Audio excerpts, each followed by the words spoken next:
Morning to all of you.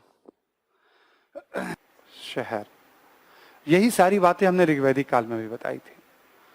अब हमें क्या देखना है, बुद्ध काल में क्या क्या चेंजेस आ रहा है, इन सब चीजों में कौन सी नई बातें आ रही हैं। पढ़ने का सिंपल सा तरीका क्या होता है कि एक काल से आप दूसरे काल में जब जाइए, जैसे पशुपालन है, गाय बैल भेड़ बकरी पालते थे भैया, ये आज भी पालते थे तब भी पालते हैं। पशुपालन को लेके कोई नई जानकारी है, विवाद है तो पढ़िए, वरना छोड़ दीजिए। शिल्प, जैसे हमने कहा, चमड़े के काम करने वाले, लकड़ी के काम करने वाले, लोहे पे तांबे पे, भाई साहब वो ऋग्वैदिक काल में भी आ गए, उत्तर वैदिक काल में भी आ गए, तो यहां पे भी हैं। लिखना नहीं है बाप को दोबारा। शिल्प में कुछ नया हुआ क्या, तो क्या हुआ, तो एक काल से दूसरे काल में बदलाव को पढ़िएगा। पीटी में भी सारे बदलावों से ही सवाल होते हैं, और मेंस तो बदलाव ही लिखना होता है जब भी पूछा जाता है। तो जब आपको ये तरीका एक बार समझ में आ जाएगा तो एंशिएंट इंडियन हिस्ट्री में तो कहीं कहीं तो समझाना पड़ता ही है, ऐसा भी नहीं है, लेकिन मोटे तौर पे पूरा एंशिएंट हिस्ट्री का बेस यही है। ऋग्वैदिक काल से उत्तर वैदिक काल को कंपेयर करो, उत्तर वैदिक काल से बुद्ध काल को करो, बुद्ध काल से मौर्य काल को करो, ऐसे करते चले जाओ। पूरा एक टेबल बन जाता है, एक पेज, एक ही पेज पे पूरा चार्ट बन जाएगा इसका। अर्थव्यवस्था में आपको क्या क्या चेंजेस आएंगे 2 मिनट में बताऊं, फिर लिखवा देता हूं। बहुत क्लियर है, सरप्लस प्रोडक्शन और लोहे का बड़े पैमाने पे यूज, दासों को लगाया जाएगा, चावल की रोपनी का ज्ञान है। शिल्प में क्या परिवर्तन आएंगे, बड़े पैमाने पे शिल्प। मान लो बर्तन की दुकान है तो पता चला 500 कुम्हार की दुकान एक साथ है, यानी अब हम एक विकसित, उस समय के हिसाब से विकसित अर्थव्यवस्था की तरफ बढ़ रहे हैं। हाथी दांत पे काम करने वाले पूरा एक मोहल्ला है, ठीक है, ऐसे करके आपको एग्जांपल्स मिलने शुरू होंगे। और क्या चेंजेस आएगा, पशुपालन कुछ खास नहीं, पहले की तरह रहेगा। व्यापार में क्या चेंजेस आपको दिखाई पड़ेंगे, मतलब आपको देश के अलग अलग हिस्सों में, मतलब आंतरिक व्यापार के साक्ष्य, जैसे एक एनबीपीडब्ल्यू बर्तन है। आप आर एस शर्मा वाली किताब देखिएगा, उसमें एक मैप दिया हुआ कि एनबीपीडब्ल्यू बर्तन कहाँ कहाँ से मिलते हैं। एक ही तरह का बर्तन है जो उत्तर भारत में हरियाणा से लेकर बंगाल तक, मध्य प्रदेश, छत्तीसगढ़, तमाम क्षेत्रों से मिल रहा है हमेशा। एक खास किस्म की पालिश की जा रही है उस बर्तन के ऊपर। और दक्षिण पूर्व एशिया के अलग अलग देशों से व्यापार के भी प्रमाण मिल रहे हैं। पहली बार सिक्कों के प्रमाण मिलने शुरू हो जाएंगे। सिक्कों को आहत या पंचमार्क कहा गया, मैं भी लिखवा दे रहा हूं आपको। हड़प्पा के बाद दूसरी बार शहरों के प्रमाण मिलेंगे, इसको बुद्धयुगीन शहरीकरण भी कहते हैं, ठीक है। तो फिर उत्तर वैदिक काल की तुलना में ही पढ़ेंगे। लिखिए आप जरा, 10 मिनट लगेगा, आप इसको नोट कर लीजिए। लिखो आप, पहला पॉइंट,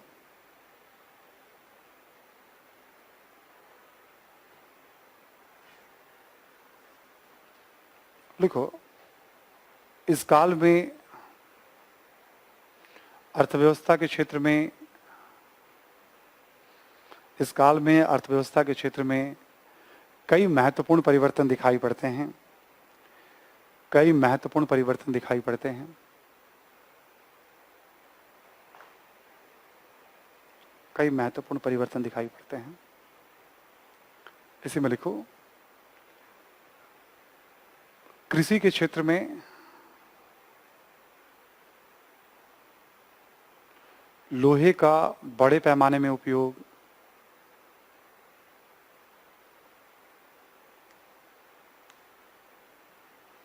दासों को खेती में लगाए जाने के साक्ष्य, दासों को खेती में, कृषि में लगाए जाने के प्रमाण, दासों को कृषि में लगाए जाने के प्रमाण,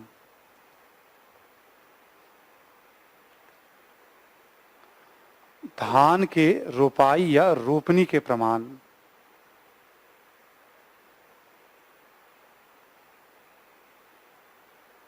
इत्यादि। ये सब ना, लोहे का उपयोग पहले भी हो रहा, बड़े पैमाने पे यूज हो रहा है। धान की रोपाई समझते हैं आप सभी लोग ना? जैसे एक होता है बीज को हमने छींट दिया, एक होता है बीज को हमने थोड़ा सा उसको जमाया पानी में दे करके, मिट्टी में रख करके, है ना, पानी का एक अच्छा उसमें फ्लो देना होता है। फिर पौधे को निकाल करके उसको एक निश्चित दूरी पे हम फिर रोपाई करते हैं, एक थोड़ा गैप छोड़ा जाता है, उसमें उत्पादकता बढ़ जाती है, उसमें उत्पादकता बढ़ जाती है।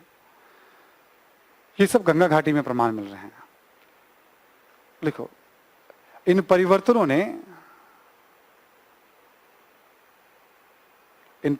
ने कृषि के क्षेत्र में अधिशेष उत्पादन का आधार तैयार किया।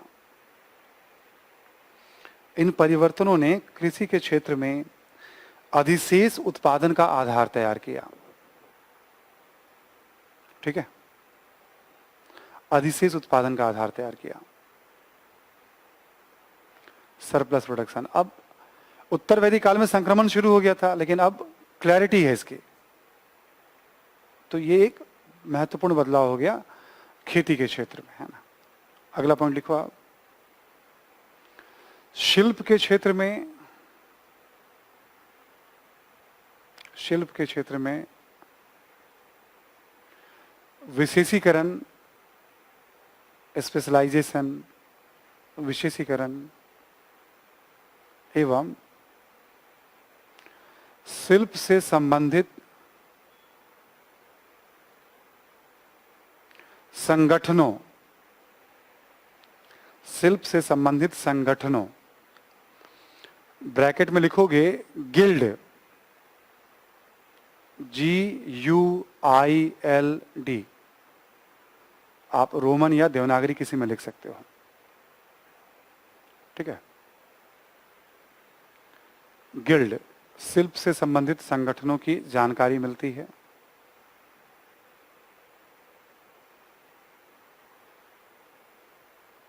आप एग्जाम्पल लिख सकते हो, जैसे वैशाली में एक साथ सैकड़ों बर्तन की दुकानों के प्रमाण,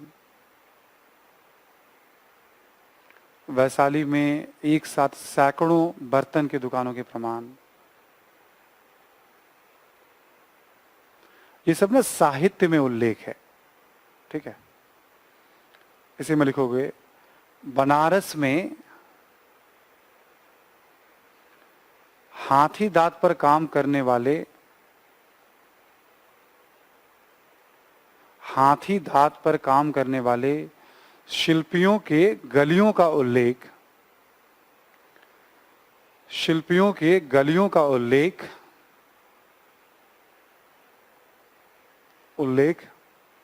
साहित्य से प्राप्त होता है। ये सब जानकारी जो हम पढ़ रहे हैं कहां से मिलती है? साहित्य से और पुरातत्व से। साहित्य में कौन सा हो जाएगा? बौद्ध साहित्य, जैन साहित्य और ब्राह्मण साहित्य।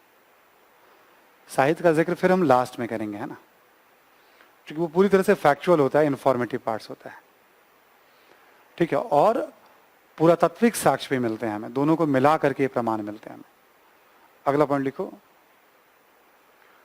व्यापार के क्षेत्र में भी अपेक्षाकृत बड़े पैमाने पर आंतरिक एवं बाह्य व्यापार के प्रमाण मिलते हैं। व्यापार के क्षेत्र में भी अपेक्षाकृत बड़े पैमाने पर आंतरिक एवं बाह्य व्यापार के प्रमाण मिलते हैं, ठीक है। देखो, जैसे उत्तर व मध्य भारत के कई स्थलों से, उत्तर व मध्य भारत के कई स्थलों से NBPW नामक बर्तन के साक्ष्य, NBPW नामक बर्तन के साक्ष्य, ठीक है, तथा इसका जो अनुवाद हो जाएगा नॉर्दर्न ब्लैक पॉलिश्ड वेयर, उत्तरी काले पॉलिश्ड मिट्टी के बर्तन या मृद भांड, है ना, इसका जो अनुवाद होता है।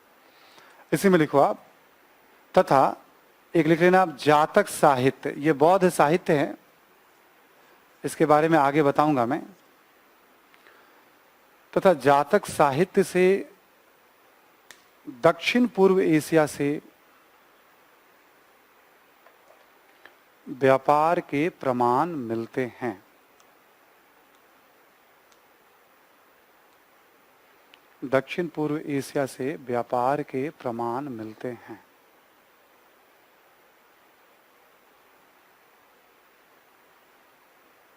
ठीक है, व्यापार के प्रमाण मिलते हैं। क्लियर सभी को? तो अब उत्तर वैदिक काल से कंपेयर करोगे तो हमने क्या कहा था, सीमित व्यापार के साक्ष्य। अब क्या, बड़े पैमाने पे व्यापार के प्रमाण। वहां शिल्पों की संख्या बढ़ी, अब हम क्या देखते हैं, स्पेशलाइजेशन आ गया है, और शिल्पियों की रक्षा के लिए, नियम बनाने के लिए उनके संगठन बन गए हैं। हर जगह चेंजेस दिखेंगे आपको। अगला पॉइंट लिखो, इस दौर में सिक्कों के साक्ष्य भी मिलने लगते हैं।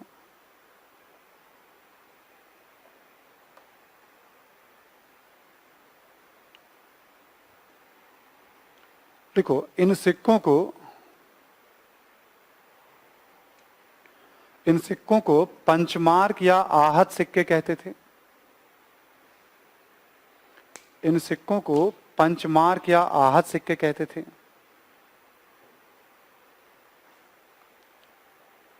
पंचमार्क या आहत सिक्के कहते थे। और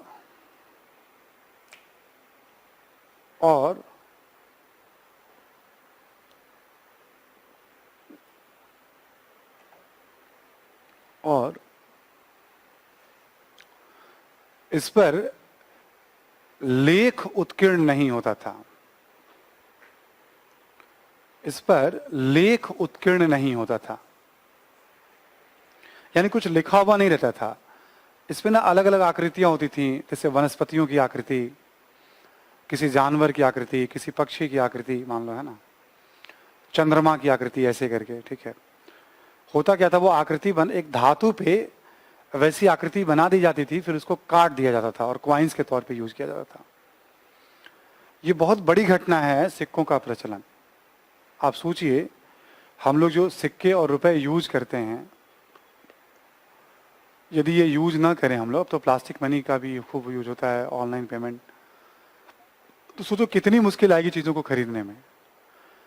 तो आर्थिक गतिविधियों के लिए तो बहुत सहूलियत वाला काम था ही, राज्य के लिए भी, अधिकारियों के लिए भी, कर्मचारियों के लिए भी काफी सहूलियत वाला काम था ये। तो लेख नहीं है, और ब्रैकेट में लिख लो आप, चांदी एवं तांबे के सिक्कों के प्रमाण मिलते हैं। चांदी एवं तांबे के सिक्कों के प्रमाण मिलते हैं।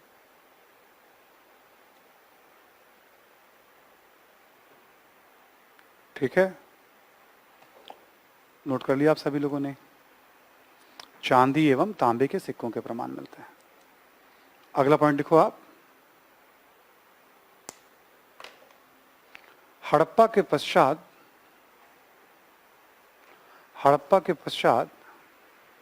दूसरी बार शहरीकरण के साक्ष्य मिलते हैं।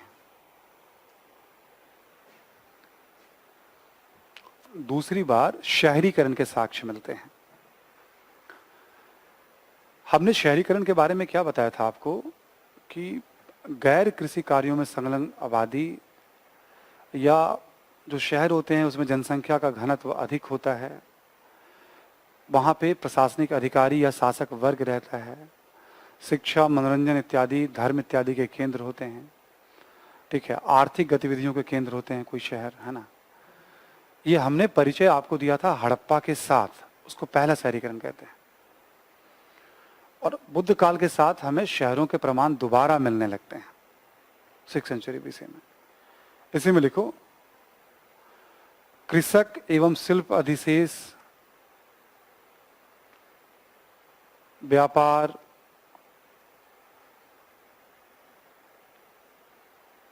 राज्यों की स्थापना,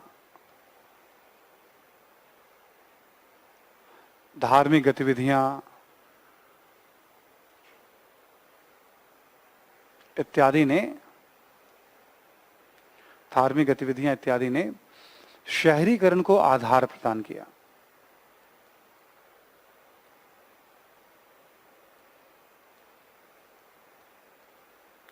इत्यादि ने शहरीकरण को आधार प्रदान किया।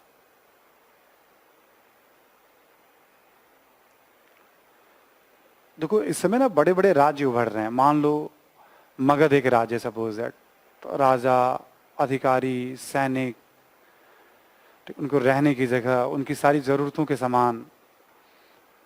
बुद्ध और महावीर की शिक्षाएं भी हैं जो शहरीकरण के अनुकूल है ना। तो जैसे हम इसकी भी चर्चा करते हैं, हम उल्लेख करते हैं, बुद्ध महावीर की बात करते हैं, ठीक है।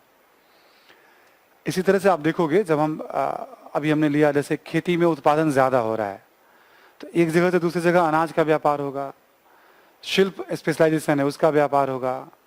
तो बिना इकोनॉमिक सरप्लस के तो शहरीकरण होगा नहीं। सिक्के भी हैं, तो ये सब कारक मिलकर के इस समय शहरीकरण का आधार प्रदान कर रहे हैं। इसको ना लौह युगीन शहरीकरण भी कहते हैं। इसको हम लौह युगीन शहरीकरण भी कहते हैं। इसी में एक पॉइंट और लिख लो आप शहरीकरण में। द्वितीय शहरीकरण का चरमोत्कर्ष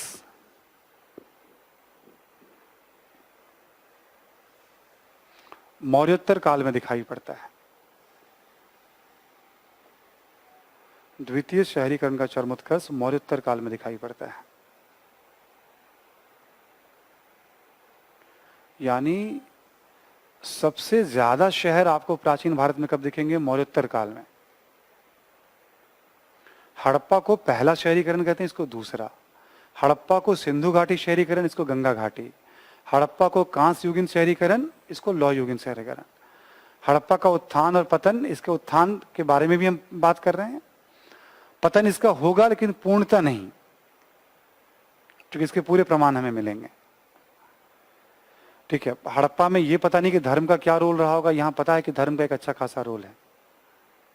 हड़प्पा में वर्ण व्यवस्था का क्या रोल रहा होगा, लेकिन यहां रोल है। तो ऐसे ना दोनों शहरीकरण को कंपेयर किया जाता है, not for this purpose of general studies, लेकिन कभी मन में सवाल आए तो ऐसे इसको देख सकते हैं हम। हाँ, ऑप्शनल में थोड़ा लोकप्रिय रहता है, लोग पढ़ते हैं इसको कि भाई दोनों को एक बार कंपेयर कर लो, एक चार्ट बना लो आप, है ना, दोनों ऑर्गेनाइजेशन को।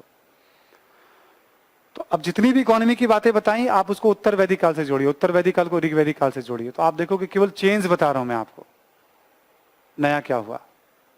क्लियर सभी को? अर्थव्यवस्था का इंपैक्ट ना दूसरे क्षेत्रों में भी पड़ता है। अब आप एक शीर्षक दो, लिखो बुद्ध युगीन राजनीति।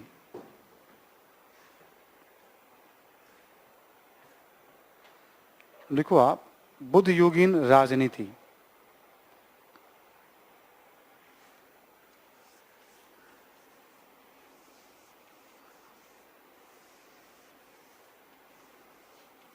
ठीक है।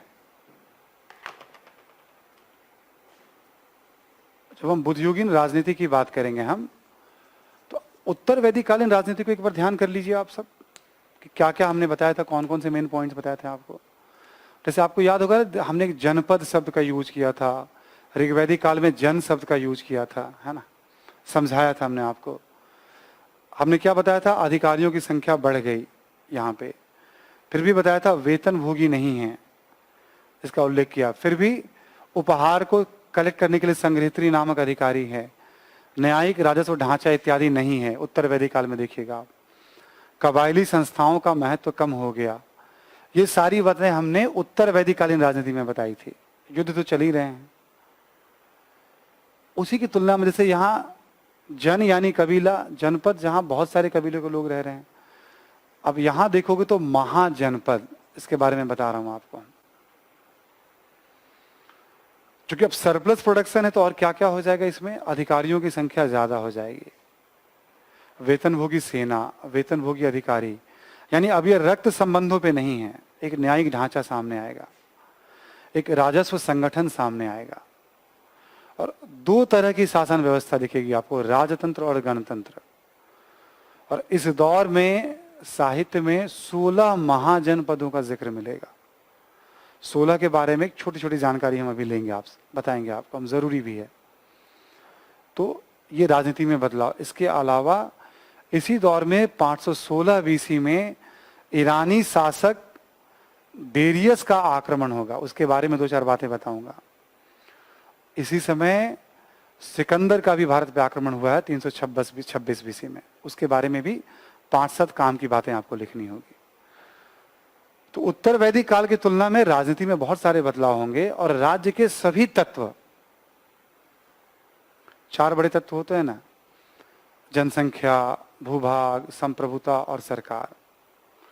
देखो जनसंख्या और भूभाग तो उत्तर वैदिक काल में है, बट संप्रभुता और सरकार, राजा हमेशा रक्त संबंधों पर आधारित था।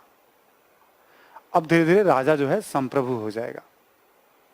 कार्यपालिका, विधायिका, न्यायपालिका, सरकार के सारे अंग तत्व आपको दिखाई पड़े। हड़प्पा को छोड़ दीजिए तो प्राचीन भारत में राज्य के सारे तत्व पहली बार कब दिखाई पड़ेंगे? बुद्ध काल में। तो आर्थिक दृष्टिकोण से ही नहीं बल्कि राजनीतिक दृष्टिकोण से भी क्रांतिकारी काल माना गया है इसे। आइए राजनीति के बारे में हुए बदलावों को संक्षेप में जरा लिखते हैं। पहला पॉइंट लिखें।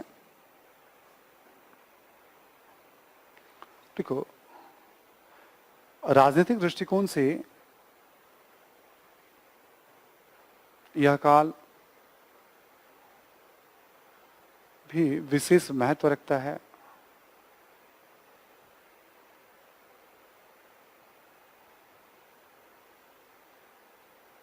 और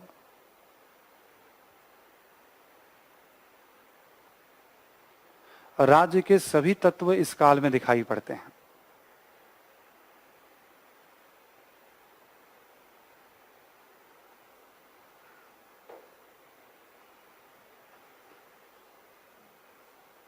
ठीक है, अगला पॉइंट लिखो। 2 प्रकार के राजनीतिक व्यवस्था की जानकारी मिलती है।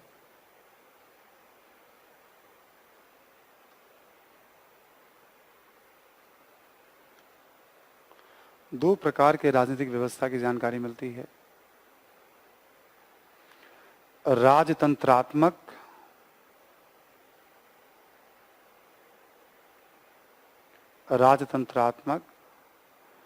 एवं गणतंत्रात्मक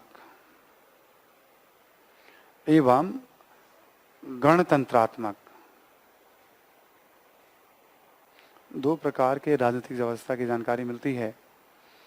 राजतंत्रात्मक एवं गणतंत्रात्मक लिख लीजिएगा आप, है ना।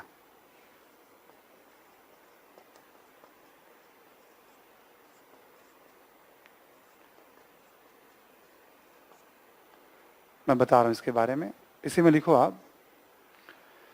राजतंत्रात्मक अधिक लोकप्रिय था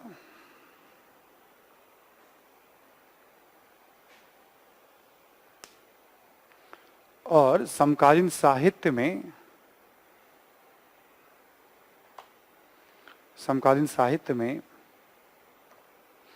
16 महाजनपदों की जानकारी मिलती है। समकालीन साहित्य में 16 महाजनपदों की जानकारी मिलती है,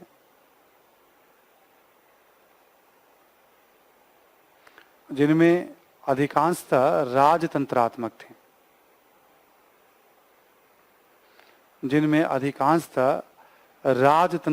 थे।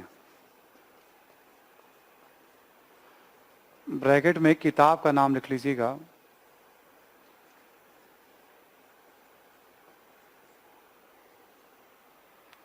किन किताबों से जानकारी मिलती है? तो एक है अंगुत्तर निकाय और एक है भगवती सूत्र। ये ना बहुत पॉपुलर है और कई सारे एग्जाम्स में पूछा जाता है कि भाई किस ग्रंथ से जानकारी मिलती है। ये भी ध्यान रखिएगा, अंगुत्तर निकाय बौद्ध ग्रंथ है और भगवती सूत्र जैन ग्रंथ है। भगवती सूत्र जैन ग्रंथ है। नोट कर लिया सभी लोगों ने? 16 का मैं परिचय अलग से कराऊंगा, पहले पूरा मेन बातों को बता देता हूं आपको मैं क्या क्या हुआ है ना। फिर 16 राज्यों और उसकी राजधानी के बारे में आपको एक जानकारी रखनी पड़ेगी ऑब्जेक्टिव के पॉइंट ऑफ व्यू से, है ना। और राजतंत्र और गणतंत्र में भी अंतर में डिस्कस करा दूंगा अभी आपको क्या अंतर था। अगला पॉइंट लिखें। वेतनभोगी अधिकारियों की श्रेणी की जानकारी मिलती है। वेतनभोगी अधिकारियों की श्रेणी की जानकारी मिलती है।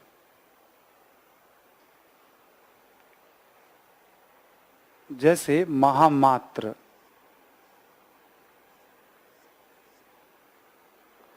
ये अधिकारी के लिए वर्ड होता था यूज।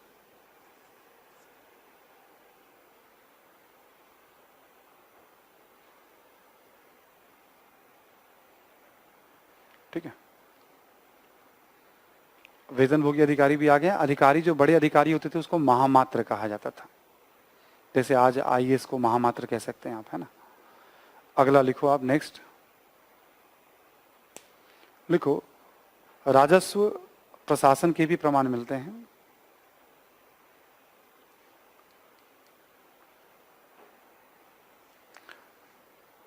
एक दो एग्जाम्पल लिख लो आप इसमें। जैसे एक है बलि साधक, एक है शुल्काध्यक्ष,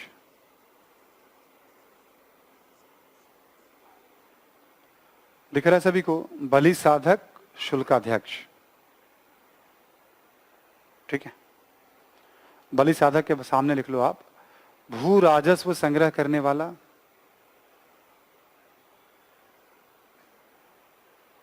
भू राजस्व संग्रह करने वाला। और शुल्काध्यक्ष के बारे में लिख लो आप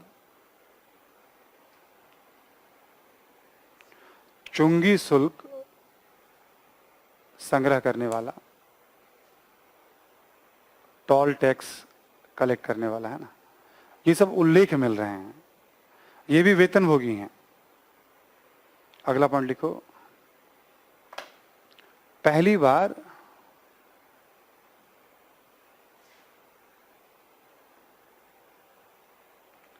न्यायिक ढांचे की जानकारी, पहली बार न्यायिक ढांचे की जानकारी तथा दीवानी एवं फौजदारी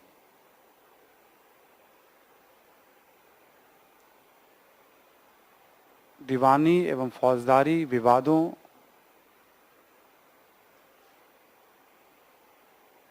के साक्ष्य मिलते हैं।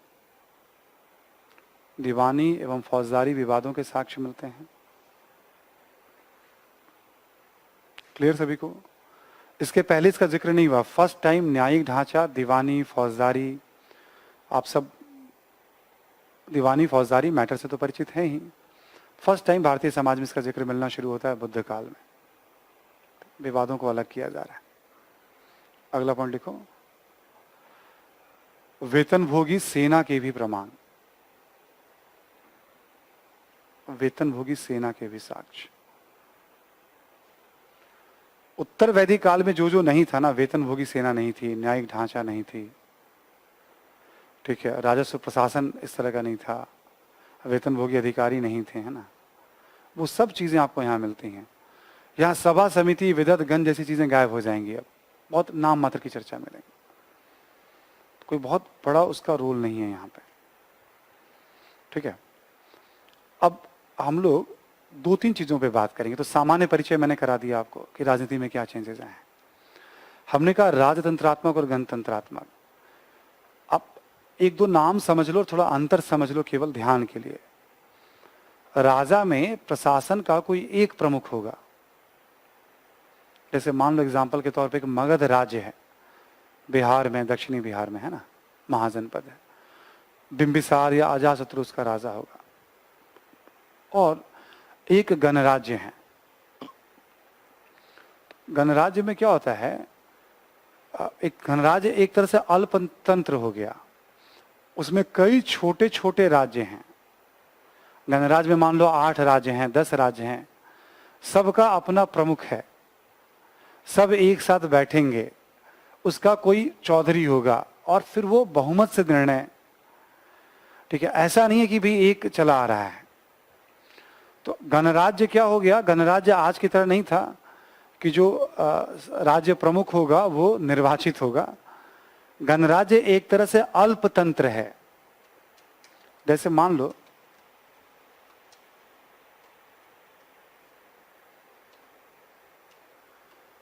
गणराज्य एक तरह से अल्पतंत्र है। जैसे मान लो आप, एग्जाम्पल के तौर पे मैंने बताया अभी आपको कि जैसे आप ले लो एक लिच्छवी गण की बात कर लें हम लोग, या ज्यादा अच्छा होगा वज्जी संघ की बात कर लें हम। 16 महाजनपद में ये भी है। वज्जी संघ में 8 अलग अलग गण हैं और वो एक हैं। तो राजतंत्र में क्या होगा, एक प्रमुख होगा, इसमें 8 प्रमुख हो गए, मान लो 10 प्रमुख हो गए, इसको अल्पतंत्र कह सकते हैं। फिर राजतंत्र में क्या था, तो रेवेन्यू एक जगह आती थी, यहां 8 जगह बढ़ जाती थी। राजतंत्र में राजा परामर्श करेगा अपने सलाहकारों से, इसमें सभा बैठती थी राज प्रमुखों की, फिर तय होता था। तो इस तरह के आपको राजतंत्र और गणतंत्र में अंतर दिखेंगे। ठीक है, अब हम लोग नोट करके 2 चीजों को देखेंगे, एक 16 महाजनपद देखेंगे हम, दूसरा विदेशी आक्रमण का जिक्र करेंगे। लेकिन ब्रेक के बाद मैं आपसे 16 महाजनपद की बात करूंगा। ठीक है, तो हम लोग बुद्धकालीन राजनीति की बात कर रहे हैं और इसमें एक अब महाजनपदों का एक छोटा सा परिचय हमें लेना पड़ेगा, है ना। आपको थोड़े इंफॉर्मेशंस ध्यान रखने पड़ेंगे इसमें। पहले तो आप 16 महाजनपद का नाम लिख लीजिए आप पहला, ठीक है, और साथ में ना कैपिटल लिखते चलिएगा आप। मैं 1-2 बस लिख के बता रहा हूं कैसे लिखना है आपको, और लिखते जाइएगा आप।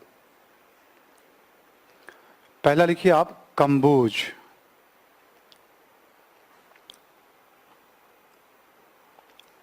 और इसका कैपिटल है राजपुर या हाटक।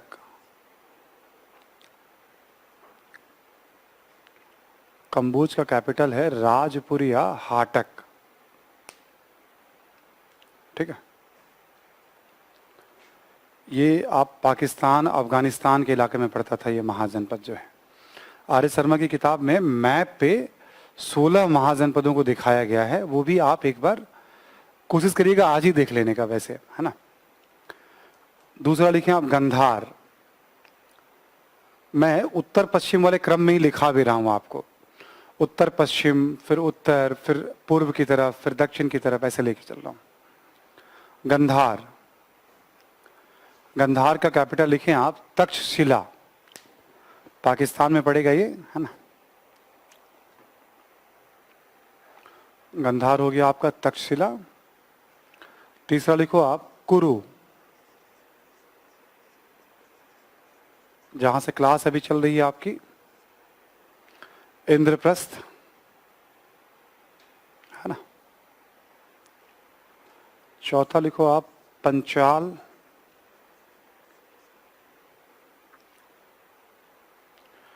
कुरु का इलाका हो गया दिल्ली हरियाणा का इलाका हो गया, पंचाल का इलाका हो गया पश्चिमी उत्तर प्रदेश का इलाका हो गया। पंचाल के कैपिटल के बारे में लिख लो आप अहिक्षेत्र काम्पिल्या। आपको याद होगा हमने उत्तर वैदिक काल में दोनों जनपद का भी उल्लेख किया था, कुरु जनपद और पंचाल जनपद। सबसे ज्यादा उपनिषदों की रचना कहाँ हुई थी, मैंने ये भी बताया था आपको, पंचाल जनपद में सबसे ज्यादा उपनिषदों की रचना हुई थी। ठीक है, सबसे ज्यादा उपनिषदों की रचना हुई थी, है ना। 2 कैपिटल का उल्लेख मिलता है इसका, पंचाल का, अहिक्षेत्र और काम्पिल्या। 5वें नंबर पे लिख लो आप, एक लिखो आप मत्स्य, ठीक है, विराटनगर। ये आपका अलवर का इलाका, जयपुर और इन सब एरिया को मत्स्य महाजनपद कहा गया, कैपिटल है विराटनगर। ठीक है, 6ठे नंबर पे लिखो आप एक और महाजनपद है वेस्टर्न यूपी में, सूरसेन। इसकी राजधानी थी मथुरा, सूरसेन की राजधानी थी मथुरा, है ना। 7वें नंबर पे आ जाओ आप अवंती, ये मध्य प्रदेश में पड़ेगा, है ना।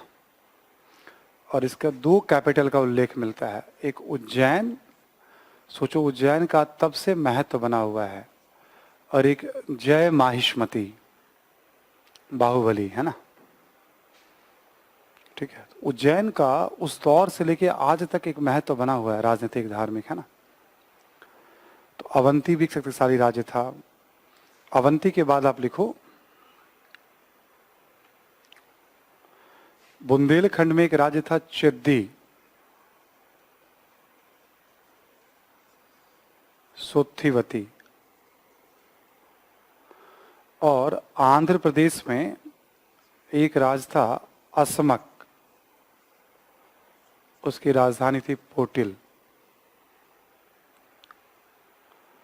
और यूपी में आ जाओगे, एक और महाजनपद है वत्स, इलाहाबाद वाला इलाका हो जाएगा कौशाम्बी। एक और यूपी के अंदर है कोसल। इसके 2 कैपिटल का उल्लेख मिलेगा आपको, श्रावस्ती और साकेत। आज भी दोनों शहर है, साकेत अयोध्या को ही कहते हैं। ठीक है, अब ये अयोध्या नाम भी रखा गया था, पहले यहाँ फैजाबाद डिस्ट्रिक्ट था, चलता रहता है नाम, है ना। कौशल, श्रावस्ती तो आज भी है ही।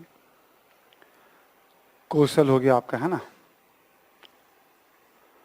12 नंबर पे लिखो आप काशी, वाराणसी,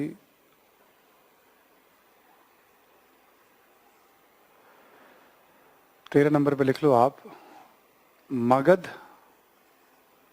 मगध के अलग अलग कैपिटल रह चुके हैं। राजगृह था सबसे पहले, फिर पाटलिपुत्र भी रहा है, फिर वैशाली भी रहा है। मगध की 3 अलग अलग राजधानियां रही हैं, है ना। बिहार में पड़ेगा ये आपका, दक्षिणी बिहार इसका मेन था। और 14 पे लिख लो अब अंग, इसकी राजधानी थी चंपा। ये बिहार के भागलपुर और उससे पूर्व की तरफ था। और 15 नंबर पे लिख लो आप मल्ल। ठीक है, ये भी समझ लो नेपाल के तराई यूपी वाले इलाके में पड़ेगा ये। मल्ल में 2 फेमस जगह थे इसके, पावा और कुशीनारा। कुशीनगर आज भी एक डिस्ट्रिक्ट है, पावा यानी पडरौना, उसी डिस्ट्रिक्ट में एक जगह है पडरौना, आज उससे पहचान की जाती है इसकी। उत्तर प्रदेश में, पूर्वी उत्तर प्रदेश, बिहार बॉर्डर और नेपाल के तराई वाले इलाके में है। 16 लिख लो आप वज्जी। वज्जी को कर लो आप, ये 8 गणों का संघ। वज्जी लिखो आप 8 गणों का संघ। ठीक है, और इसी में लिख लेना आप, इसमें एक सर्वाधिक शक्तिशाली थे वैशाली के लिच्छवी। वैशाली के लिच्छवी, 8 में एक राज्य है लिच्छवी, है ना। देखते देखते हमने पूरा वैसे लिख ही दिया, 16 तो पूरे हो ही गए ना। हाँ, थोड़ा आप ये ध्यान रखिएगा, मल्ल और वज्जी में गणतंत्र था।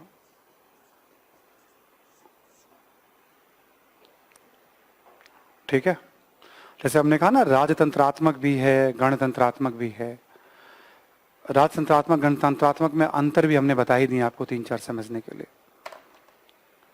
ठीक है, और इन 16 में 4 सर्वाधिक शक्तिशाली माने गए हैं, मगध, ठीक है, वत्स, कोसल और अवंती।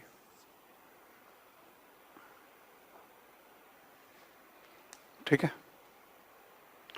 मगध, अवंती, वत्स और कोसल, इन 16 में 4 सर्वश्रेष्ठ माने गए हैं। और इन सब को कमजोर करके मगध ने अपनी हैसियत काफी मजबूत कर ली थी। ठीक है, तो एक हम संक्षेप में थोड़ा सा मगध के सफलता के कारणों की भी बात करेंगे। हम नोट कर लिया सभी लोगों ने? ठीक है, लिखें आप जरा।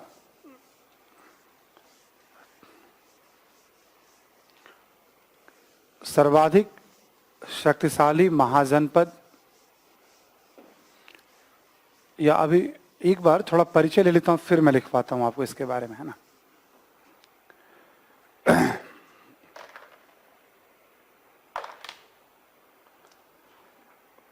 आप इसमें लिखें, आप अगला पॉइंट लिखें आप कि 16 महाजनपदों में 4 महाजनपद सर्वाधिक शक्तिशाली थे। 4 महाजनपद सर्वाधिक शक्तिशाली थे और इनके मध्य सर्वोच्चता को लेकर टकराव हुआ।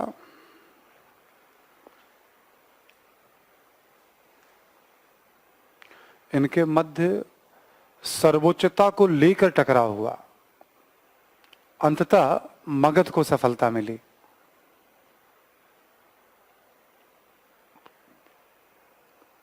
ठीक है,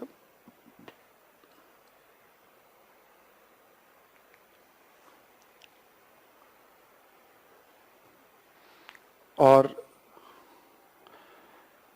उसके नीचे लिखिएगा आप, मगध पर शासन करने वाले प्रमुख वंश।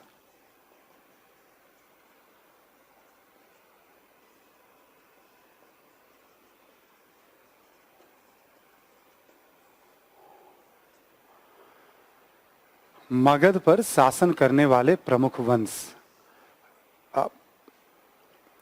देखो, एंशिएंट इंडिया में ना वंशावली पे शायद ही कभी सवाल पूछा गया है, क्योंकि वंशावली ही क्लियर नहीं है प्रमाण। लेकिन चूंकि सबसे शक्तिशाली था मगध प्राचीन काल में, तो यहाँ जिन वंशों ने शासन किया उसके बारे में कुछ कुछ जानकारी मिलती है, उससे थोड़ा एक आइडिया भी रहेगा आपको, है ना।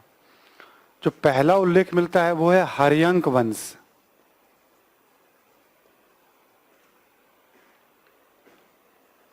(544 बीसी से 412 बीसी।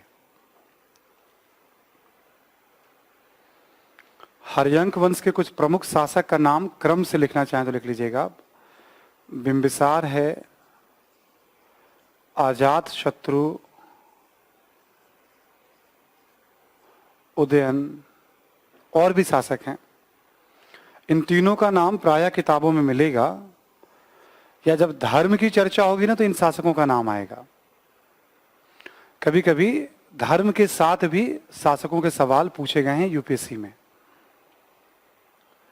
तो मगध पे सबसे पहले जो शासन किया वो है हर्यंक वंश। हर्यंक वंश के बाद शासन किया शिशुनाग वंश।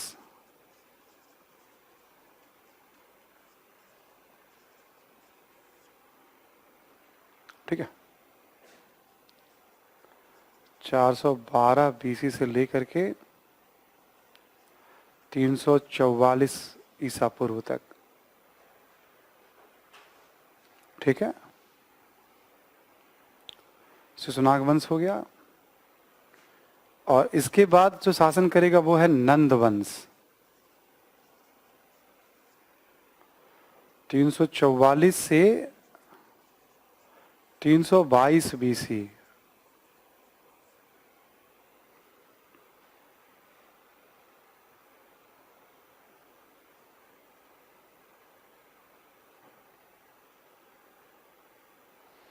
से 322 बीसी, है ना।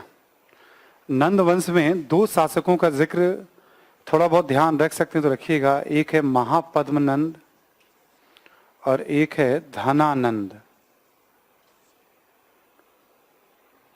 कभी आपने किस्से सुने होंगे चाणक्य के बारे में कि चाणक्य ने धनानंद को हराकर चंद्रगुप्त मौर्य को गद्दी पे बिठाया था, है ना। नंदों के बाद अगला जो वंश आएगा मगध पे वो है मौर्य वंश। तो हमारा अगला टॉपिक ही हो जाएगा मौर्य काल। उससे आगे फिर देखेंगे हम कैसे कैसे चला है ना। तो हमने भी आपको क्या बताया, आप एक छोटा सा आइडिया रख भी सकते हैं आप मोटे तौर पे। जैसे मान के चलो आप, है ना, कि ये सपोज दैट मान लो कि ये आपका मगध है एग्जाम्पल के तौर पे, ये आपका वत्स है और यहाँ पे अवंती है, ठीक है। 4 शक्तिशाली थे, कौन कौन सा नाम लिया था, और एक कौशल है। नक्शे पे देखोगे तो कुछ इसी ऑर्डर पे आएगा, कौशल, वत्स, मगध और अवंती। हमने कहा इसने धीरे धीरे क्या किया, सभी के सभी महाजनपदों को जीत लिया, अलग अलग वंश के शासकों ने सब पूरे भूभाग पे कब्जा किया। कैसे कब्जा किया, एग्जाम्पल के तौर पे कुछ एक दो छोटी मोटी बातें बताऊं। जैसे बिंबिसार है, अब बिंबिसार ने क्या किया, मगध के इधर अंग था तो बिंबिसार ने इसको जीत लिया, इस वाले इलाके को, और मगध की पहुंच जो है बंगाल की खाड़ी तक हो गई, तो समुद्री व्यापार कर सकता था वो। वैसे भी मगध जो है गंगा घाटी में स्थित है, उपजाऊ इलाका में स्थित है, खेती भी अच्छी थी, व्यापार भी इसका अच्छा था, है ना। फिर मगध ने क्या किया, वत्स और मगध के बीच में यहाँ काशी का राज्य था, मगध ने वैवाहिक संबंध स्थापित कर लिया बिंबिसार ने, है ना। तो शुरू में जो बिंबिसार था ना, काफी योग्य था, उसने अंग को जीत लिया, तो पूर्व की तरफ से कोई खतरा नहीं था उसके पास। नॉर्थ ईस्ट से भी हाथी वगैरह से मिल जाया करते थे, झारखंड पे कब्जा था, वहां से लोहे मिल जाया करते थे, और इधर की तरफ भी उसने काशी से वैवाहिक संबंध रख लिया। अजात शत्रु जब शासक बनेगा ना मगध का बिंबिसार के बाद, तो वो क्या करेगा, यहीं पे वज्जी लिच्छवी है, अजात शत्रु काशी और लिच्छवी दोनों को जीत लेगा, एक स्टेप और आगे बढ़ जाएगा मगध। ऐसे करके जैसे जैसे आगे बढ़ती जाएगी कहानियां, कोई ना कोई शासक, जैसे शिशुनाग आएगा मगध पे, तो वो क्या करेगा, कौशल और अवंती को जीत लेगा। तो अलग अलग, जैसे नंद आएंगे, महापद्मनंद, धनानंद, ये उड़ीसा और पूरा तक्षशिला वगैरह सभी भूभाग पे कब्जा, तक्षशिला तो नहीं लेकिन कुरु, पंचाल, ये सब खत्म हो जाएंगे। नंदों के काल तक आते आते कुरु, पंचाल, ठीक है, चेद्दी, ये सारे के सारे उड़ीसा वगैरह इन सब पे कब्जा हो जाएगा इसका, तो एक बड़े साम्राज्य की स्थापना होगी। तो अलग से एक चैप्टर पढ़ना होता है कि आखिर मगध ही क्यों सफल रहा। तो कुछ कॉन्सेप्चुअल पॉइंट्स है जो कॉपी में लिख लीजिए आप, लिखिए आप, मगध की सफलता के कारण या विशाल साम्राज्य की स्थापना के कारण या विशाल साम्राज्य की स्थापना के कारण,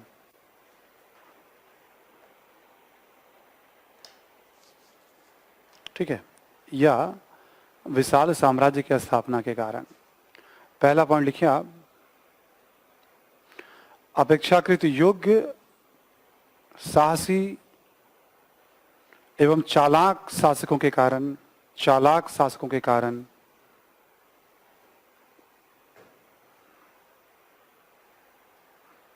ये एक अच्छी बात थी, मतलब मगध के पक्ष में गई कि उसके कई जो शासक हुए योग्य हुए हैं, साहसी भी थे, चालाक भी थे वो। तो वो तो उस समय तलवार का दम था, लोहे का दम था, जो मजबूत और चालाक होगा वो निबाजी मारेगा वो। एक तो ये फैक्टर माना गया है। दूसरा लिखो आप, मगध का आर्थिक आधार सशक्त था,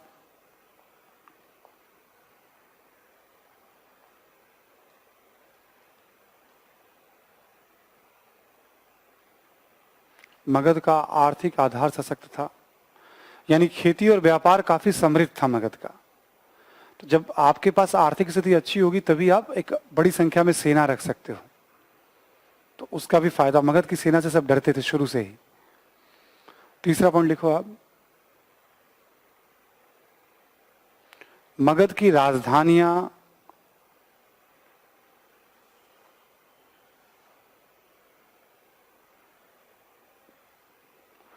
प्राकृतिक दुर्ग जैसी थी या प्राकृतिक कारणों से सुरक्षित थी।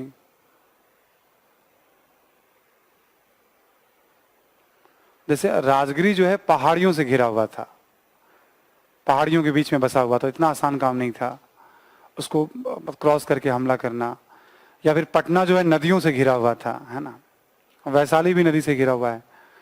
वैशाली में तो बहुत कम समय के लिए राजधानी थी, मेन पहली राजधानी राजगिरी थी, उसके बाद पाटलिपुत्र बनी थी, है ना।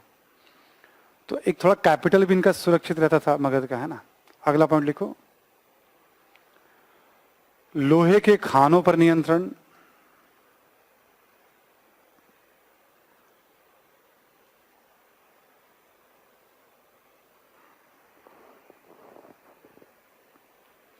लोहे के खानों पर नियंत्रण, झारखंड से आसानी से इन्हें लोहा मिल जाता था।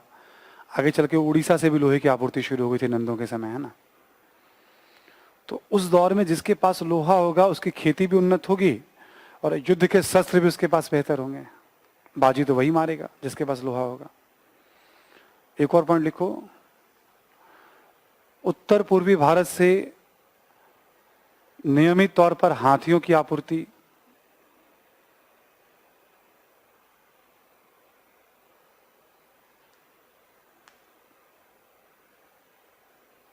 उत्तर पूर्वी भारत से नियमित तौर पर हाथियों की आपूर्ति।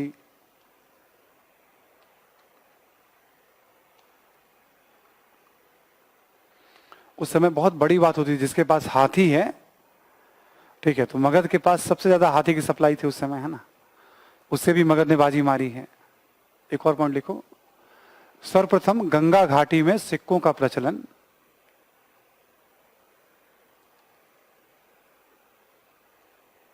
इससे राज्य को विशेष तौर पर फायदा हुआ।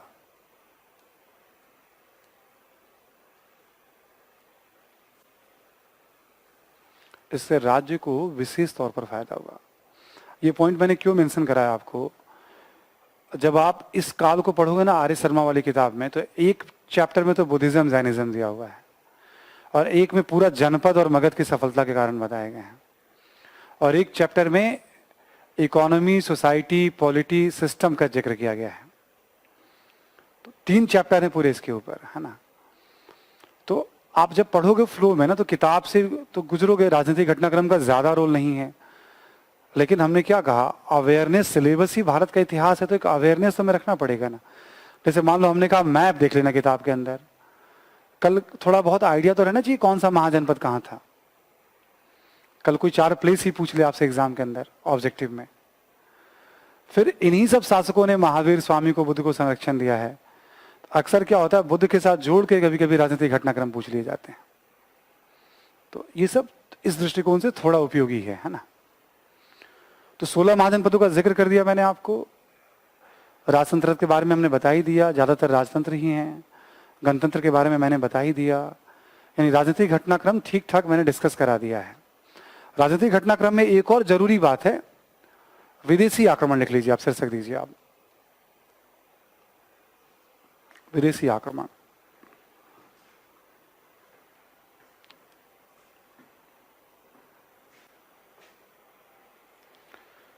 विदेशी आक्रमण जो है उत्तर पश्चिम की तरफ से हो रहा है ना।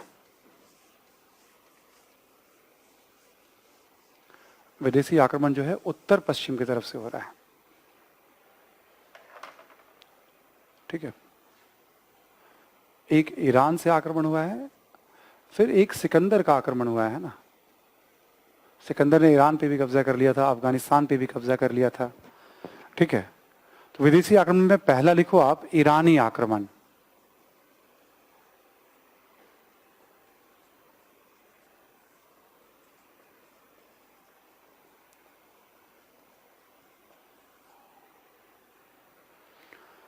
लिखो 516 बीसी में ईरानी शासक डेरियस, या कभी कभी दारा भी, 516 बीसी में ईरानी शासक डेरियस या दारा का आक्रमण।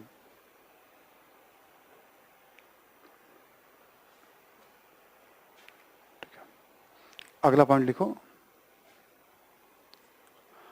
उत्तर पश्चिम भारत के एक बड़े भूभाग पर लगभग 2 सदियों तक कब्जा।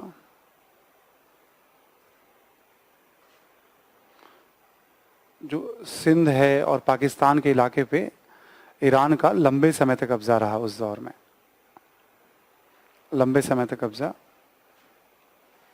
और देखो उत्तर पश्चिम भारत में खरोष्ठी लिपि का प्रचलन,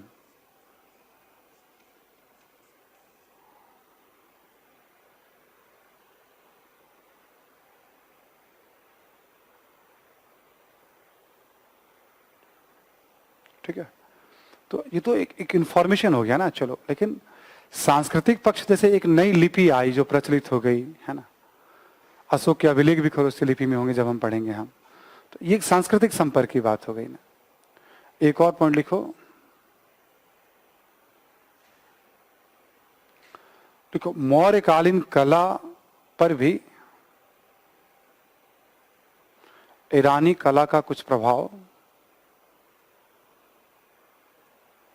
देखा जा सकता है,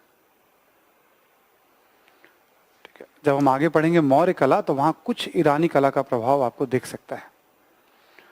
तो इस आक्रमण ने, वैसे तो चलो सीमाएं आज की तरह होती नहीं थी है ना, जिसकी जहां तक सीमाएं खींच ली अपनी ताकत के दम पे, बट संस्कृति के ये दो तत्व आपको दिख जाएंगे, और भी कुछ कुछ देखेंगे।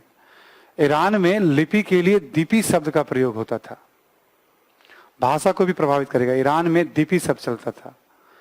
भारत में ईरानी आक्रमण के पश्चात ही लिपि शब्द का प्रयोग शुरू हुआ। आर्य शर्मा जी इन तीनों बातों का जिक्र अपनी किताब में कर रहे हैं, ठीक है। तो ईरानी आक्रमण हुआ है और उसका प्रभाव दिख रहा है हमें, है ना। इसके बाद ईरानी आक्रमण के बाद दूसरा लिखो आप, सिकंदर का आक्रमण।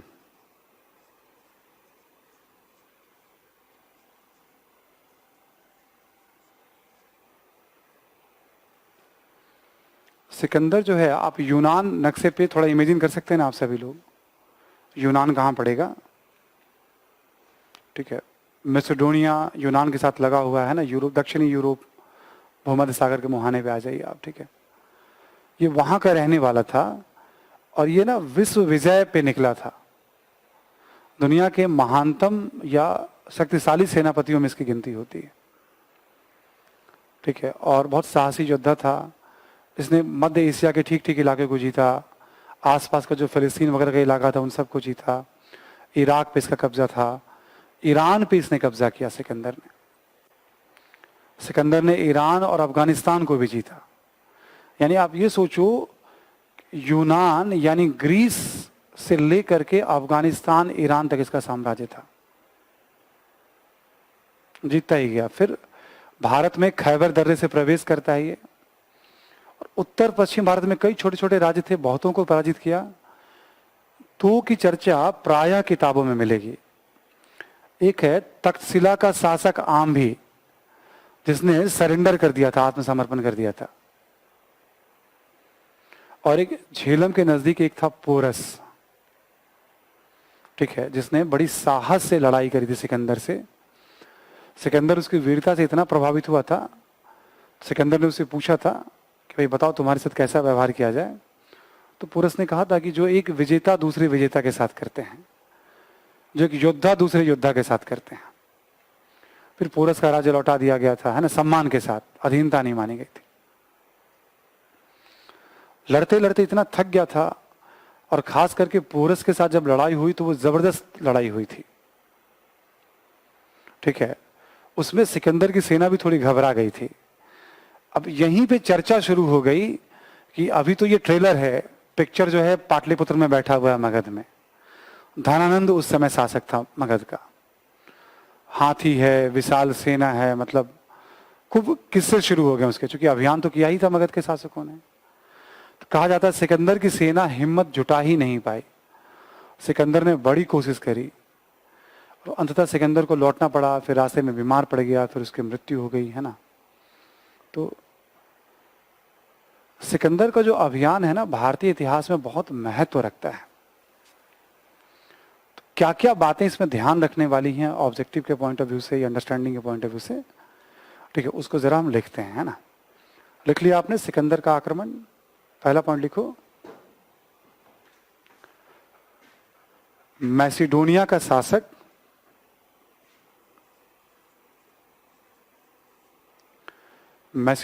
शासक और 326 ईसा पूर्व में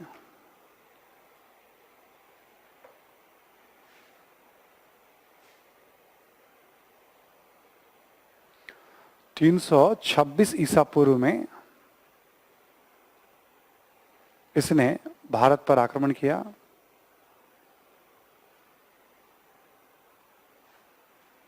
ठीक है, इसी में लिखो, तक्षशिला के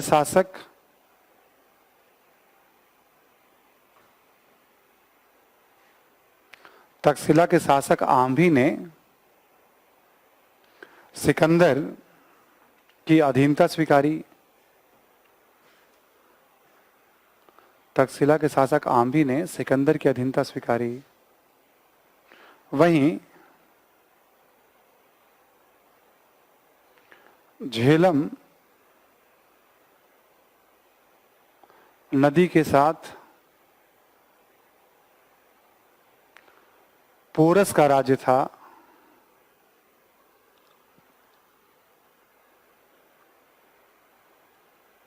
और उसने साहस के साथ सिकंदर का प्रतिरोध किया।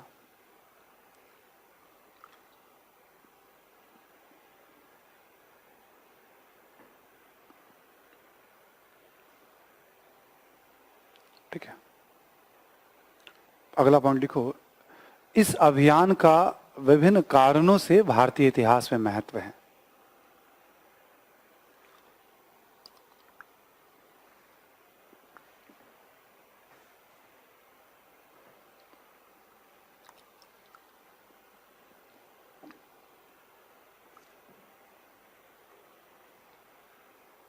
ठीक है, बाकी अभियान तो पढ़ने नहीं आपको, कौन कौन कबीले थे, है ना, क्यों पढ़ते हैं उसको, है ना, क्या इंपॉर्टेंस है इसका, पॉइंट्स में लिखते जाइएगा।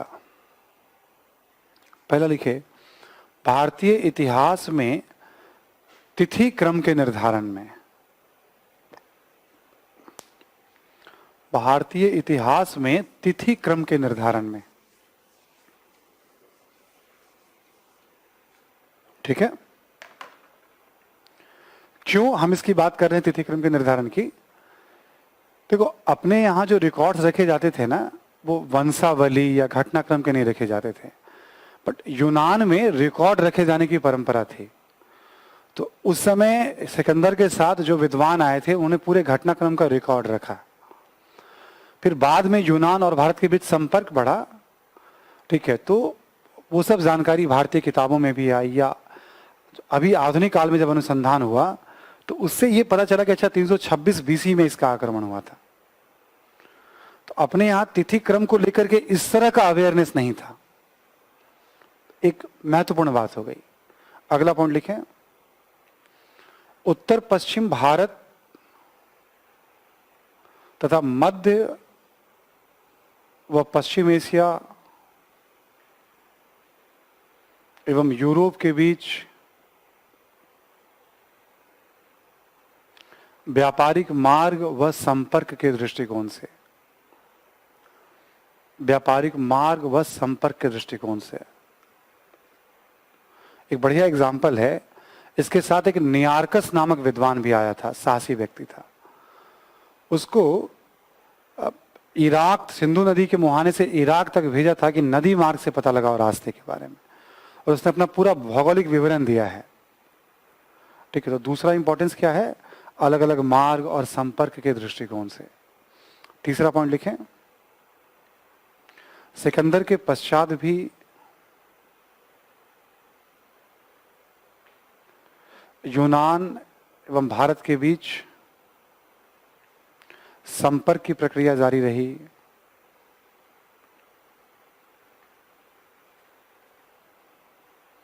और इसने कला व संस्कृति को प्रभावित किया। इसने कला व संस्कृति को प्रभावित किया। आगे अभी आ जाएगा जब हम लोग बात करेंगे तो, है ना, मौर्यों की, इंडो ग्रीक की, है ना, कला व संस्कृति को प्रभावित किया। एक और पॉइंट लिखे, सिकंदर के साथ आए विद्वान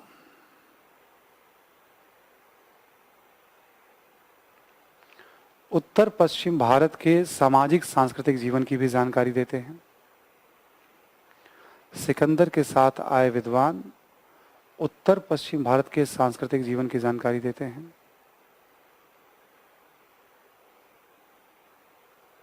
ठीक है, जैसे एक विद्वान कहता है कि उस समय भारत में सती प्रथा प्रचलित थी, हालांकि और प्रमाण नहीं मिलते हैं, बट उसने कहा है, ठीक है। तो ऐसे करके ना सोसाइटी वगैरह के बारे में कुछ जानकारी दी जा रही है, राजनीतिक घटनाक्रम के बारे में अच्छी जानकारी मिल रही है ना। तो ना ओवरऑल एक महत्वपूर्ण घटना मानी गई है सिकंदर के आक्रमण को भारतीय इतिहास में, और वीरता के दृष्टिकोण से भी इसका महत्व है कि सिकंदर जैसा शासक भी भारत में आकर डर गया, है ना।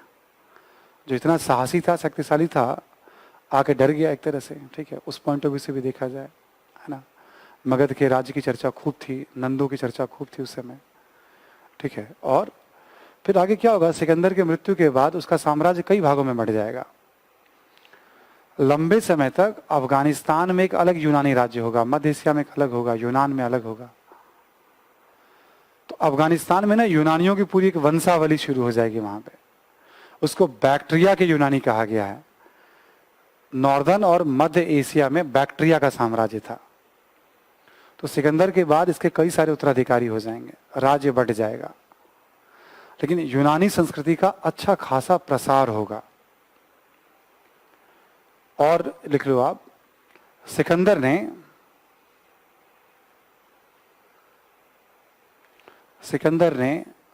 उत्तर पश्चिम भारत में सिकंदरिया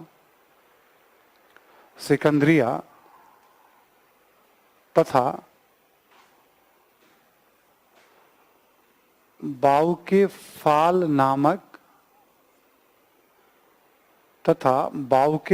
नामक शहर की स्थापना की। सिकंदरिया तथा बाउके फाल नामक शहर की स्थापना की, ठीक है।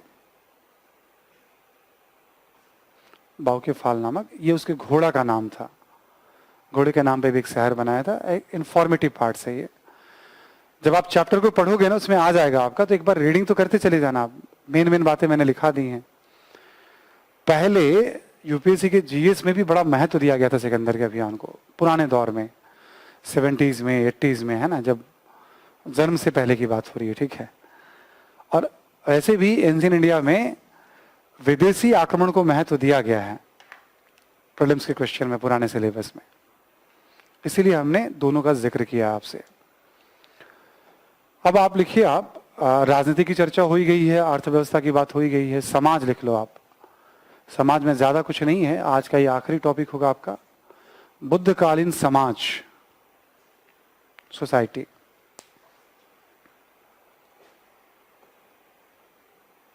सब कुछ उत्तर वैदिक काल की तरह से ही थोड़ा थोड़ा चेंज आएगा इसमें। पहला पॉइंट लिखो, समकालीन साहित्य में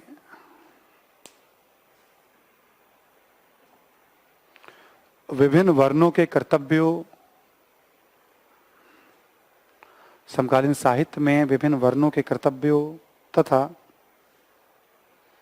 आपातकाल में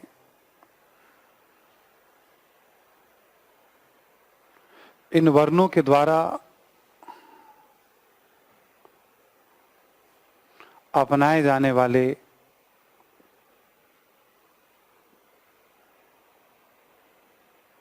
आपातकाल में इन वर्णों के द्वारा अपनाए जाने वाले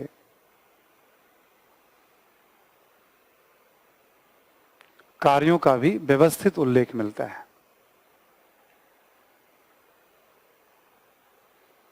इसको मैं समझा रहा हूं। ब्राह्मणों के क्या काम है, क्षत्रियों को क्या काम है, वैश्य और शूद्र, इन सब कार्यों को क्या किया गया इस दौर में, नियम बुक, रूल बुक लिखे गए उस दौर में। बहुत सारे ब्राह्मण विद्वानों के नाम मिलते हैं, जैसे गौतम है, ठीक है, बौधायन है, पराशर है, ठीक है, जिन्होंने चीजों का संकलन किया। लेकिन उस संकलन के क्रम में सामाजिक भेदभाव की भी जानकारी मिलती है, जो इसका एक नकारात्मक पहलू है, जो इसका एक आलोचनात्मक पहलू है, ठीक है। तो वर्ण व्यवस्था तो प्रचलित है ही, जैसे उत्तर वैदिक काल में था, वो अभी भी है। उसके बारे में व्यवस्थित जानकारी मिलेगी। अब मान लो कोई आपदा आ गई तो ब्राह्मण को क्या करना चाहिए, क्षत्रियो को कौन सा, ठीक है ना, वैकल्पिक उपाय भी बताने जान लगे हम। ये सब कब होता है, जब जीवन में एकदम अस्थायित्व आ जाता है। नेक्स्ट लिखो आप, इसी दौर में जाति प्रथा का भी प्रचलन,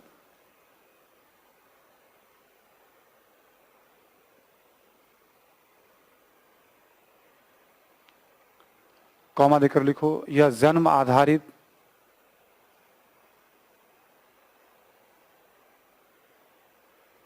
तथा अंतर जातीय विवाह एवं खान पान पर प्रतिबंध, अंतर जातीय विवाह तथा खान पान पर प्रतिबंध की भी जानकारी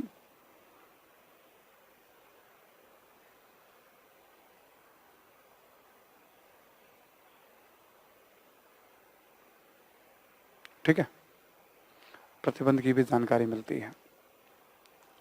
लिख लिया आप सभी लोगों ने। वर्ण से जाति ऐसे अंतर होता है, वर्ण ही जाति में परिवर्तित हुई है, वर्ण उसका सैद्धांतिक पक्ष है, व्यवहारिक पक्ष जाति ही है, बट इस समय उल्लेख मिलना शुरू हो जाता है। अगला पॉइंट लिखो, सामाजिक भेदभाव, छुआछूत इत्यादि के साक्ष्य मिलने लगते हैं।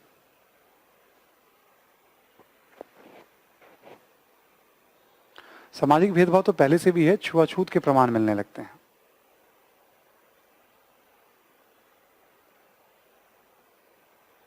ठीक है, इसी में लिखो, दासों के दयनीय दशा की भी जानकारी मिलती है।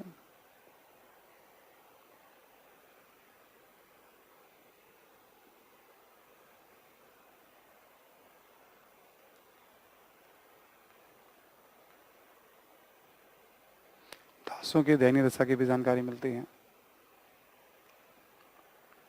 ठीक है, नेक्स्ट लिखो, महिलाओं के जीवन में भी गिरावट के संकेत मिलते हैं।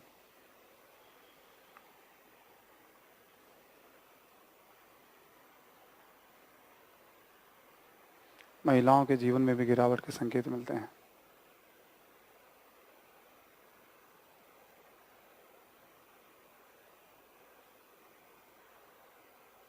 जैसे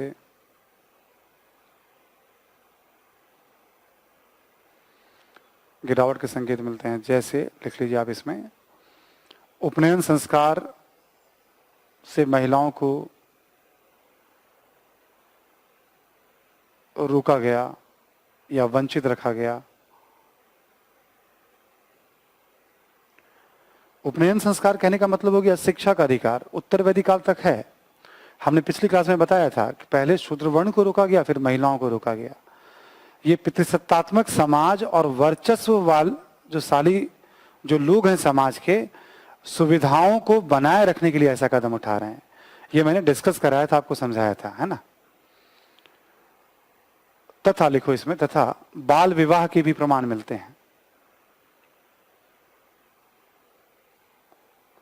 तथा बाल विवाह के भी प्रमाण मिलते हैं। ठीक है, लिख लो, खान पान, मनोरंजन इत्यादि पूर्ववर्ती काल की तरह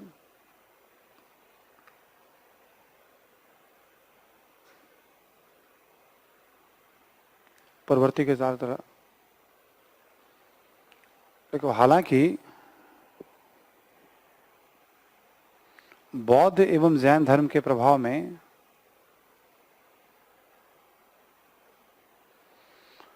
अहिंसा व शाकाहार का महत्व बढ़ा होगा।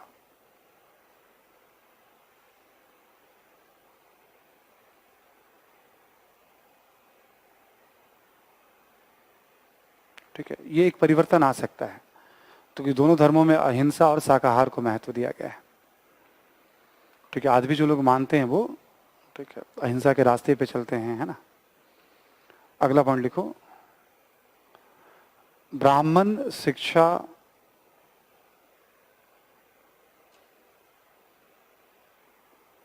से संबंधित गतिविधियां वैदिक काल की तरह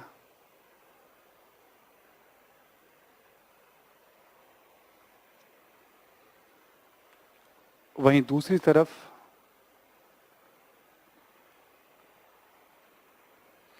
बौद्ध एवं जैन मठ भी शिक्षा के केंद्र के रूप में दिखाई पड़ते हैं।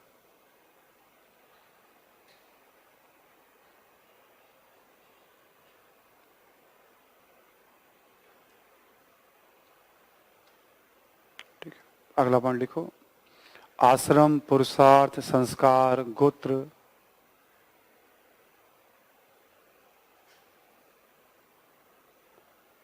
इत्यादि को समकालीन साहित्य में न केवल व्यवस्थित रूप दिया गया,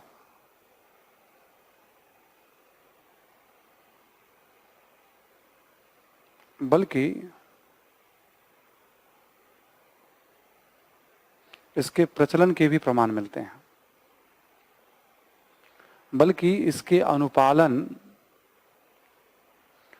को सुनिश्चित करने की कोशिश भी की गई, बल्कि इसके अनुपालन को सुनिश्चित करने की कोशिश भी की गई।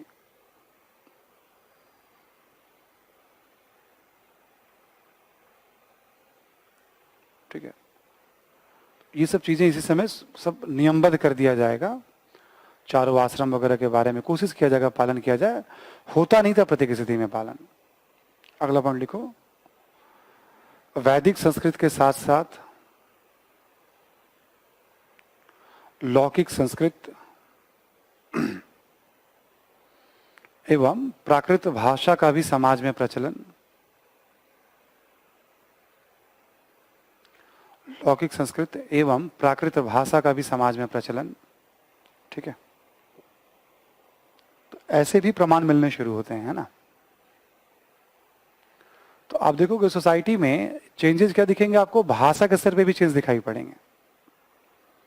महिलाओं की दशा में गिरावट आप देखोगे इसके अंदर, खान पान में अहिंसा, शिक्षा में थोड़े चेंजेस दिखेंगे आपको, आश्रम व्यवस्था को थोड़ा कोशिश किया जाएगा उसको लागू किया जाए। ठीक है, तो ये मोटे तौर पे उत्तर वैदिक कालीन सोसाइटी है ही, उसमें क्या क्या चेंजेस आप देख रहे हो इसमें आप, तो विभिन्न वर्णों के अलग अलग कार्यों का उल्लेख किया जा रहा है, जैसे एक पॉइंट मैंने बताया आपको। ठीक है,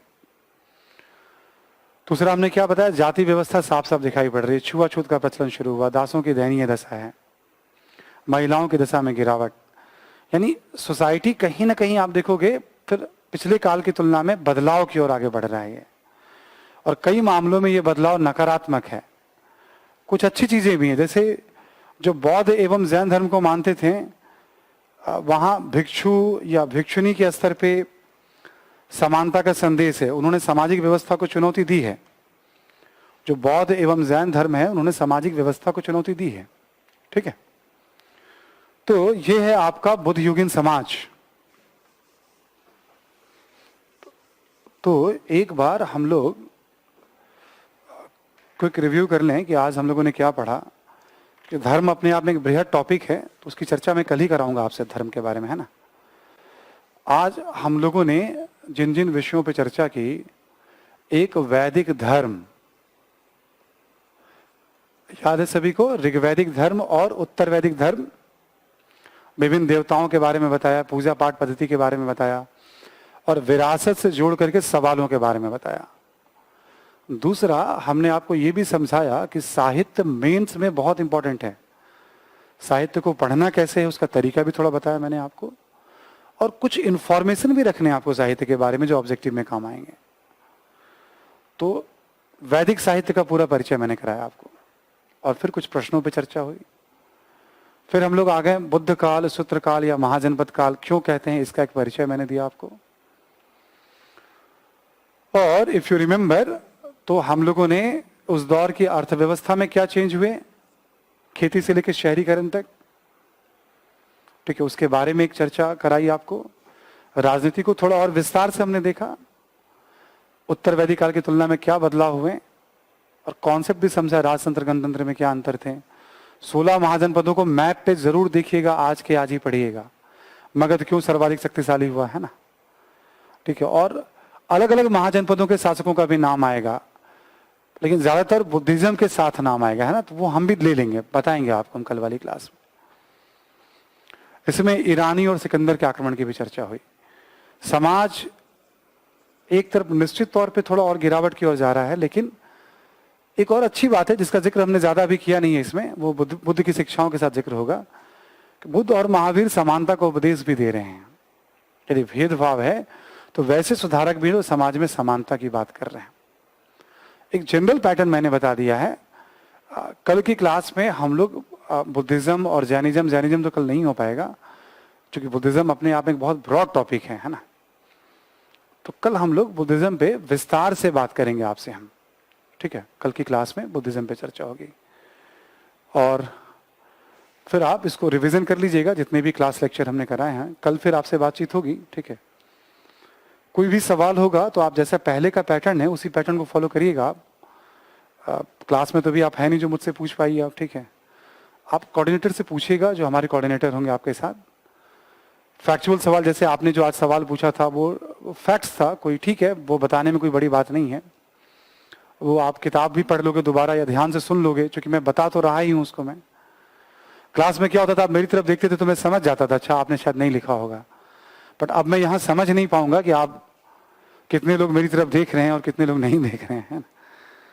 तो आप ध्यान से सुनिएगा, यदि आप मेरे साथ चल रहे हैं तो स्टिल आप पूछ लीजिएगा, आप बता देंगे। और कोई कॉन्सेप्चुअल सवाल वगैरह होगा तो आप वो भी पूछिएगा, फैक्चुअल भी पूछिएगा, कॉन्सेप्चुअल भी पूछिएगा। फैक्ट्स तो बस उतना ही रखिएगा जितना किताबों में दिया हुआ है और जो मैं करा रहा हूं, प्लस प्रैक्टिस पेपर, है ना।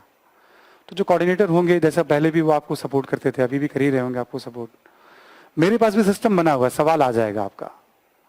जैसे आज एक मिस्टर अली का सवाल आया था, अमित शुक्ला का क्वेश्चन आया था, है ना। तो मेरे पास भी सिस्टम बना हुआ है कि भाई किसने सवाल पूछा है, वो आ जाता है मेरे पास लैपटॉप की स्क्रीन पे, तो मैं देख करके बता दूंगा आपको, है ना।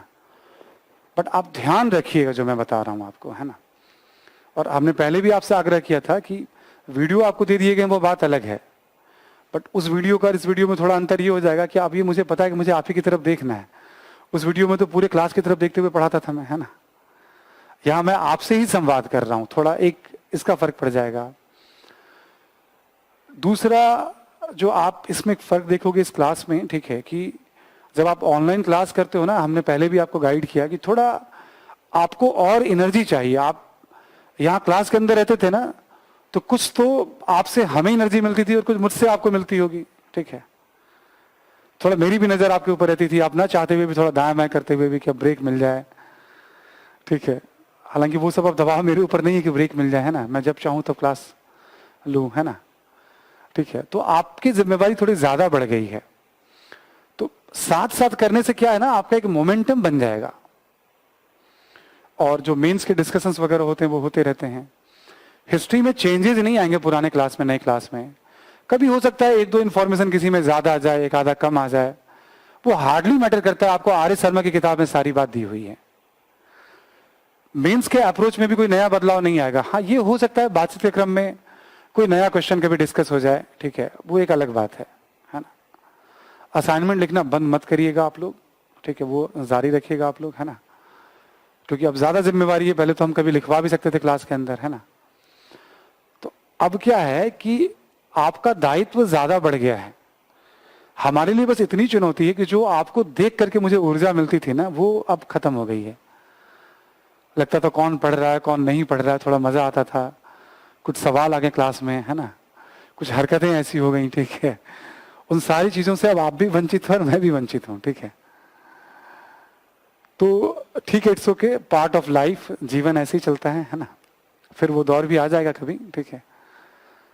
फिलहाल तो बाबा रामदेव ने हंगामा मचा रखा है, दवा लेकर के आ गए हैं, वो आपदा को अवसर में बदल रहे हैं। वो प्रधानमंत्री जी ने आग्रह किया था आपदा को अवसर में बदले, तो बाबा रामदेव ने बदल दिया अवसर में। खैर वो अलग बात है। राइटिंग जरूर करिएगा आप, ये बहुत ज्यादा इंपॉर्टेंट है ना। टाइम है आपके पास, अभी 4 अक्टूबर डेट रखा गया है, तो हम तो हमेशा से मान के चल रहे थे कि 31 मई को एग्जाम होगा। नहीं हुआ तो कोई बात नहीं, हम अभी भी मान के चल रहे हैं कि 4 अक्टूबर को एग्जाम होगा। पर दिल्ली जिस तरह से रंग दिखा रही है अपना, ठीक है, मैं कुछ भी आपको अफवाहों पे तो बल नहीं दूंगा मैं, ठीक है। तो आपने ऑलरेडी पीटी की तैयारी कर रखी है, तो यदि आप ऐसे भी कर सकते हो आप कि जुलाई तक ना आप मेंस को भी बहुत ठीक तरीके से आप कवर करो, ठीक है। जून ऑलमोस्ट आपका एंड की तरफ जा रही है, यानी 40 दिन अभी आप मेंस पे भी डिपेंड करता है स्टूडेंट्स वगैरह के ऊपर, वरना मैं तो कहूँगा आधा टाइम तो आप बिल्कुल सब्जेक्टिव दो, उसमें असाइनमेंट वगैरह भी करो और भी चीज़ों को देखो आप, है ना।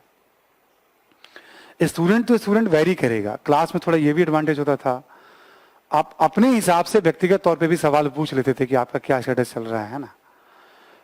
लेकिन मैं एक जनरल आइडिया आपको दे रहा हूं अभी, है ना, क्योंकि मान लो केसेस बढ़ते रहे, जैसे अभी एग्जाम्स होने थे, जितने भी सीबीएसई के वो एग्जाम टल ही गए ना आखिर, अब अगला डेट भी नहीं आया है। तो जब तक दवा का इम्पैक्ट सामने नहीं आता है ना ठीक से, तब तक ये कहना कि 4 अक्टूबर को एग्जाम हो ही जाएंगे थोड़ा कहना मुश्किल होगा। लेकिन लेट्स सी, यूपीएससी ने अपनी तरफ से एक अच्छा डेट रखा है 4 अक्टूबर, ठीक है। तो आप 100% मान के चलिए 4 अक्टूबर को एग्जाम हो भी रहा है ना, तब भी आप 30 अगस्त तक तो कोशिश करिए कि मेंस में ठीक ठीक कवर करें। असाइनमेंट कोई मत छोड़िए आप। इसके अलावा आप उसके बाद देखोगे आप तो अक्टूबर, नवंबर, दिसंबर 3 महीने का समय है, 7 जनवरी से पेपर है आपका,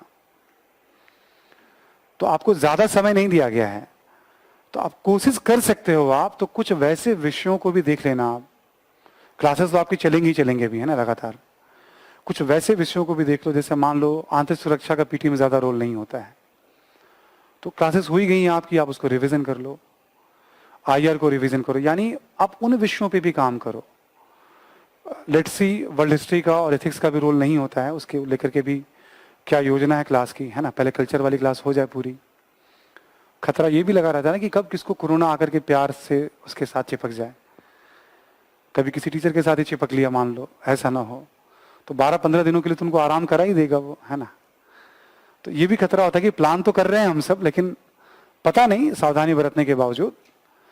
तो 2-3 बातें जो अहम थी, 1 असाइनमेंट जरूर करिएगा, 2 एटलीस्ट अगस्त तक किसी भी स्थिति में मेंस को आप मैनेज करिए, 3 मेंस में उन चीजों को भी थोड़ा बहुत रिवीजन कर सकते हैं या अपने ऑप्शनल को भी आप, जो लोग सीरियसली इस बार एग्जाम को निकालने के लिए सोच रहे हैं, है ना। तो इसका पीटी से रोल नहीं है ना। 3 बातों को ध्यान में रखिएगा।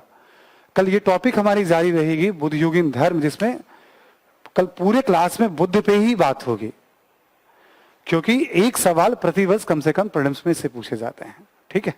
Thank you and see you, कल मिलते हैं हम लोग।